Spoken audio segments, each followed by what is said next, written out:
belə izah verim.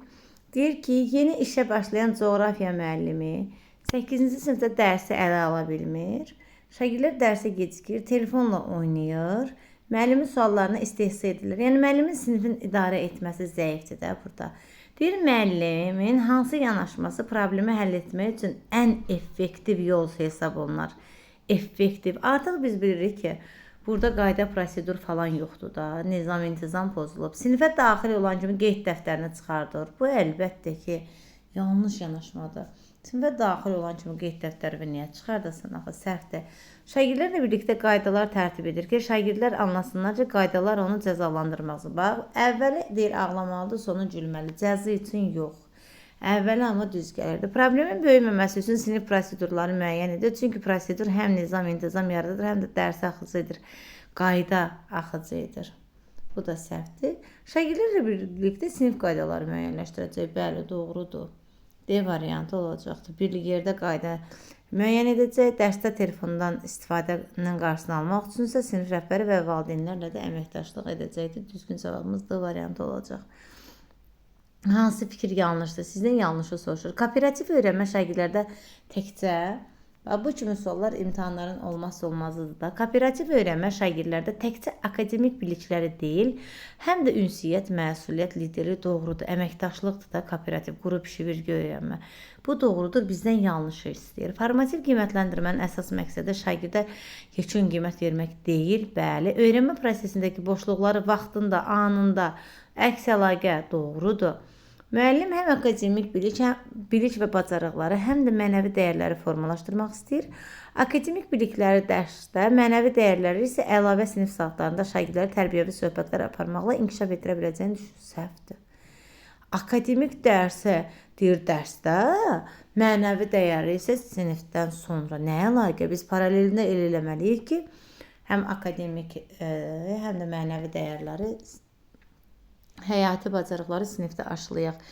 D-yə baxaq. Fəal dərsdə müəllim biliyi hazır şəkildə ötürən deyil, öyrənməyə istiqamət verir, fasilitator rolunu oynayır. Doğrudur. Layihə əsaslı öyrənmədə qiymətləndirmə yalnız son məhsula görə deyil, həmçinin prosesi planlama, əməkdaşlığa, tədqiqat və təqdimata da aparılır. Tamamilə doğru yanaşmadır. Burada C variantı olacaqdır. Üçüncü sual. Müəllim dərsdə sorğu sual mərhələsini təşkil edir. Aşağıdakı nümunələrdən hansı sual-cavab texnikasının effektiv təşkili prinsipinə uyğun deyil, bizdən uyğun olmayanı istəyir. Müəllim sualı verdikdən sonra gözləmə vaxtı verir. Bütün şagirdlər düşünsün, sonra könüllü şəkildə cavab verməyən şagirddən də cavab soruşur. Doğrudur. Düşünmə vaxtı çox əhəmiyyətlidir. Şagird səhv cavab verəndə müəllim onu mühakimə etmədən sualı dərhal sinifə ünvanlayır. Dərhal sinifə ünvanlayır. Sinifdə aktivlik qarşılıqlı fikir mübadiləsi aparır. Yalan deyir. Niyə? Dərhal sinifə ünvanlamayacaq və şagirdə yönəldici sual verib səhvin özündən ala bilər. Yönəldici sualdan sonra olmursa, ondan sonra sinifə müraciət edə bilər. B səhvdir. Digərlərini oxuyaq. Şagirdin cavabı yarımçıq olduqda müəllim fikrini bir az da açıqla. Hansı dəlillə əsaslandıra bilərsən deyə bilər. Yönəldici sual doğrudur. Müəllimin bir şagirdin cavabından sonra kim bu fikirlə razıdır, kim fərqli düşünür, niyə müzakirəyə cəlb eləyə bilər, cavab verir sonra Burada isə səhv cavab verir də, qarışdırmayın. Şagird çətin suala cavab verə bilməyəndə müəllim sualı kiçik addımlara bölür, ipucu verir, doğrudur, istiqamətləndirir, yönəldir. Burada cavab B olacaq. Dördüncü sualdan davam edək. Olmazsa olmaz taksonomiya. Qeyd edim ki, bu aralar müşahidə etdikdə taksonomiyaya çox üstünlük verildi. Yenə də sizin nəzərinizə yeni taksonomiyaya aid suallar təqdim edəcəyik. Dördüncü sual. Coğrafiya dərsində müəllim şagirdlərə müxtəlif ölkələrin iqtisadi göstəricilərini təqdim edir. Şagirdlərdən bu göstəricilər arasında əlaqə müəyyənləşdirmək, hansı faktorların iqtisadi inkişafın sürətləndirini müəyyən etməyi tapşırır. Bax, neyinir? Coğrafiya dərsində müəllim şagirdlərə müxtəlif ölkələrin iqtisadi göstəricilərini təqdim edir. Şagirdlərdən bu göstəricilər arasında əlaqə müəyyən etmək, hansı faktorların iqtisadi inkişafı sürətləndirdiyi müəyyən etmək tələb olur. Artıq şagirdi nə edəcək? Araşdırmaya göndərəcək, araşdıracaq. hansının daha vacib, önəmli, mühüm olduğunu vurğulayacaq. Bax, burada sözlər olmasa da situasiyanın məzmunu sənə deyir ki, araşdırma apar. Bu da əlbəttə ki, təhlil etmə mərhələsinin inkişafına şərait yaradacaqdır. Sonra, informatika dərsində müəllim yarımçıq proqram kodu təqdim edir. Kodun bəzi hissələri düzgün işləyir, amma nəticə səhvdir. Şagirdə səhvin mənbəsi tələb olunur. Bax, elə bil ki, səhv yanaşma var burada. Sən o mənbəni axtarırsan. Nə edəcəksən? Analiz eləyib tapacaqsan da. Analiz eləyəcəksən ki, görəsən problem hardadır. Bu da təhlil mərhələsi olacaqdır. 6-cı sual. Müəllim müşahidə edir ki, şagirdlərdən biri dərslərə mütəmadi olaraq gecikir. Ev tapşırıqlarını yerinə yetirmir. Dərsdə də telefonla məşğul olur. Müəllim valideyni məlumatlandırmaq üçün valideynə 3 dəfə zəng edir. Bəxtəvər valideynin başına 3 dəfə məktəbə dəvət edir. Valideyn isə deyir ki, mən işləyirəm, bu problemi sən həll eləməlisən. Yazıq müəllim. Mənim vaxtım yoxdur, deyir.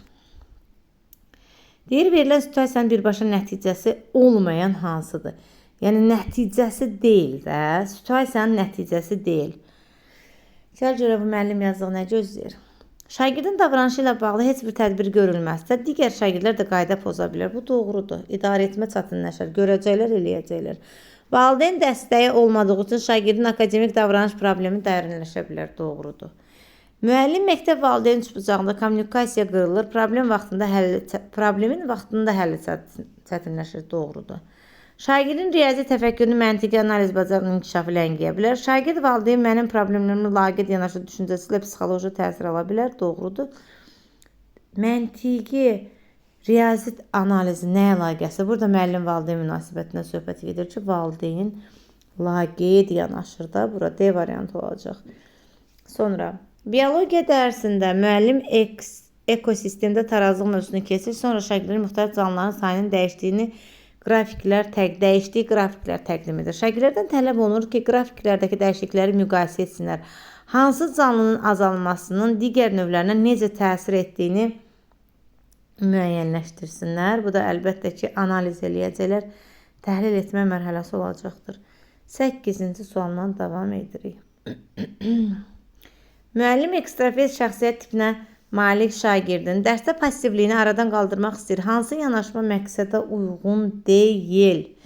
Dərslərdə ziqzaq, karusel, sinektika, bulun kubu üsullarını istifadə edə bilər. Doğrudur. Çünki burada əməkdaşlıq var. Birgə öyrənmə var. Ekstravertlərdə həm söhbət olmağı, tez adaptasiyanı sevir.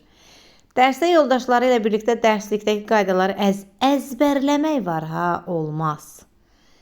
Yadınıza gəlir, statik təlim nəticələrini demişdim. Əzbərləyib neyəcək? Niyə əzbərləsin ki?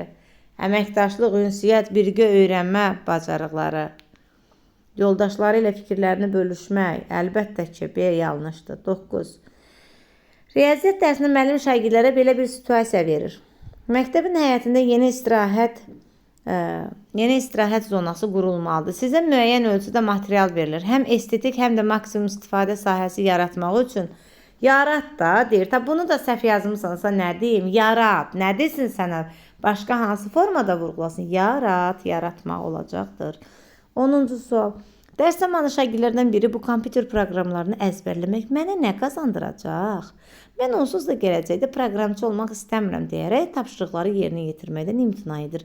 Müəllimin şagirdi dərsə cəlb etmək üçün pedaqoji baxımdan ən uyğun addımı nə olmalıdır? Yazdıq müəllim, nə etməlidir? Şagirdə fikirlərinə hörmətlə yanaşıram, amma bu öyrəndiklərin sənə həyatda mütləq lazım olacaq deyərək onda fəaliyyətə başlamasını tələb edir. Tələb edir, burada sanki bir hökmranlıq var, ənənəvi yanaşma, bu olmayacaq. Şagirdə onun marağına uyğun mövzuda maraqlı və əyləncəli və marağına uyğun. Marağına uyğun bu səni apara bilər, amma ki, şagirdin marağı bəlkə başqa şeyədir. Yəni, sırf əyləncə xatirinə də sən şagirdi təlim nəticəsindən uzaqlaşdırmalı deyilsən, axı bu da olmayacaq. Şagird bildirir ki, tədris proqramına əsasən bu mövzunu keçməlidir. Bu da yanlış yanaşmadır. Məqsəd şagirdi tədrisə cəlb eləmədir. Y-yə baxın, proqramların gündəlik həyatda müxtəlif peşələrdə necə tətbiq olduğunu konkret nümunələrlə izah edir. Bax, verilən situasiya ən uyğunu budur. Niyə görə? Belə yanaşmalarda həyatla əlaqələndirməni tapın ki, həyati situasiya, həyatdan nümunə gətirmək daha praktik olacaqdır. Y variantı. Müəllim sinifdə şagirdlər arasında birgə öyrənmə, qarşılıqlı əlaqənin inkişafını təmin etdirmək istəyir. Bunun üçün müəllimin istifadə etdiyi strategiyalardan hansı yanlışdır? Birgə öyrənmə qarşılıqlı varsa, sən nə axtaracaqsan? Birgə öyrənmə qarşılıqlı. 11-ci sualda.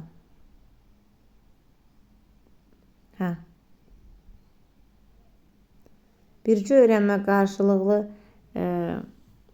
əlaqəni inkişaf etdirmək istəyir. Bunun üçün müəllim istifadə etdiyi strategiyalardan hansı yanlışdır? Bizdən yanlış istəyir, ha? Bax. Qarşılıqlı qiymətləndirmə, birgə öyrənmə yoldaş qiymətləndirməsidir. Amma B-də deyir ki, həmyaşıdlarının rəy və qiymətləndirməsi şagirdlərə öz hisslərini idarə etmək üçün sinif yoldaşlarının işinə emosional rəy vermələrinə şərait yaradır. Emosional rəy vermək var, yanlış yanaşmadır. Emosiyalara yönəlik rəydən biz istifadə etmirik axı. Nəyə görə? Çünki emosional rəy düzgün olmayan rəydir. Biz emosional rəyə düzgün rəy kimi baxmayacaq əlbəttə ki. Çünki emosional rəy düzgün olmayan rəydir deyə bilərik. 12-ci sualdan davam edirik. Müəllim riyaziyyat dərsinin sonunda şagirdlərə çıxış biletləri paylayır. Çıxış bileti paylayır və nəticə etibarilə deyir ki, situasiya verir. Müəllimin bu fikri haqqında nə deyə bilərik? Yəni, müəllim neyniyib? Müəllim əlbəttə ki, neyniyəcək? Əgər çıxış biletisə özünü qiymətləndirmədir, metakognitiv bacarıqdır. Çünki biz refleksiya mərhələsində neynəmişdik? Çıxış biletindən istifadə etmişdik. Verilənlərdən hansı effektiv rəy deyil? Bizdən düzgün olmayan rəyi soruşur. Düzgün olmayan rəy nədir?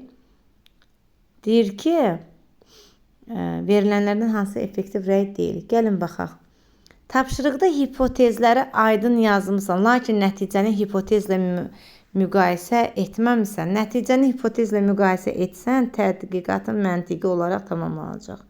Təqdimatın dizaynı yaxşıdır, amma slaydlarda çox mətn var. Əsas fikri açar sözlərlə ver, detalları şifahi izah et. Hesablamada düsturu düzgün tətbiq etmisən. Afərin. Mövzunu yaxşı başa düşdüyün hiss olunur. Əsərin təhlilindəki səhvləri aradan qaldırmaq üçün bir daha oxu və yenidən araşdır. Nəyi araşdır, nəyi yerinə yetir. Bunu sənə düzgün istiqamət verməyib.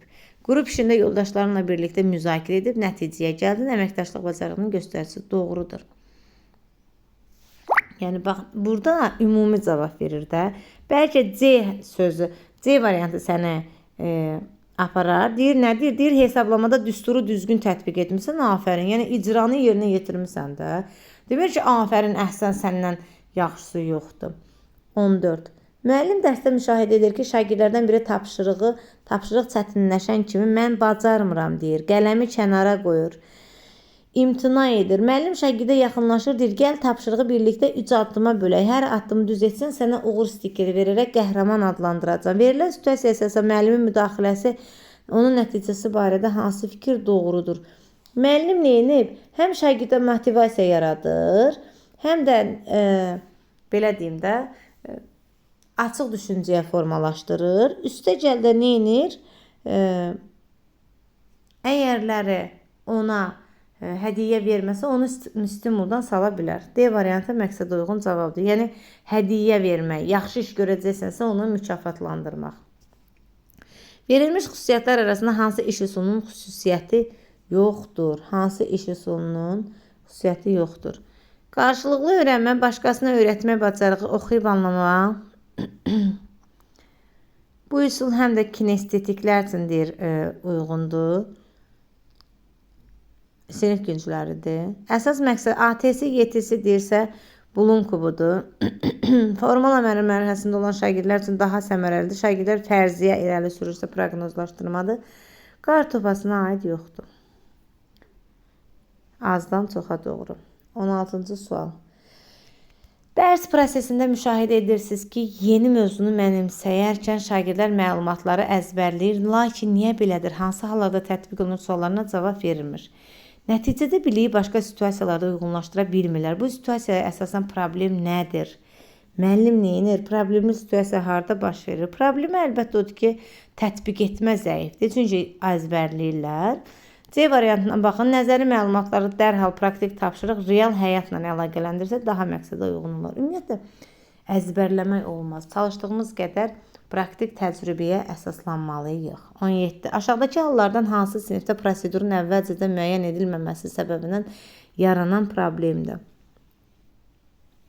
Bəli, C variantı ilə mənə deyir ki, buradayam da. Tapşırığı yerinə yetirəndən sonra bir-biri ilə söhbət edirlər. Bilmirlər ki, tapşırığı yerinə yetirdin, qələmi qoy, sakitcə gözlə. Hamının bitirməsini gözlə. Yoldaşına hörmət et, mane olma. Biologiya dərsində müəllim şagirdlərə müxtəlif bölgələrdə arı populyasiyasının azalması ilə bağlı statistik məlumatlar, qrafiklər və fermer müsahibələri təqdim edir. Şagirdlərdən tələb olunur ki, məlumatları müqayisə etsinlər, problemin əsas səbəblərini müəyyənləşdirsinlər, təhlil eləsinlər, bəli, vacib olanları önə çıxartsınlar. Tarix dərsində müəllim deyir, əgər sən həmin dövrdə dövrə rəhbəri olsaydın, iqtisadi böhranın qarşısını almaq üçün hansı yeni strategiya hazırlayardın? Hansı yeni strategiya hazırlayardın? Əlbəttə ki, C variantı sən hazırlayacaqsan, yaratmaq. Dəyərləndirmə deməyib, buna münasibət bildirmir ki, yaradır da.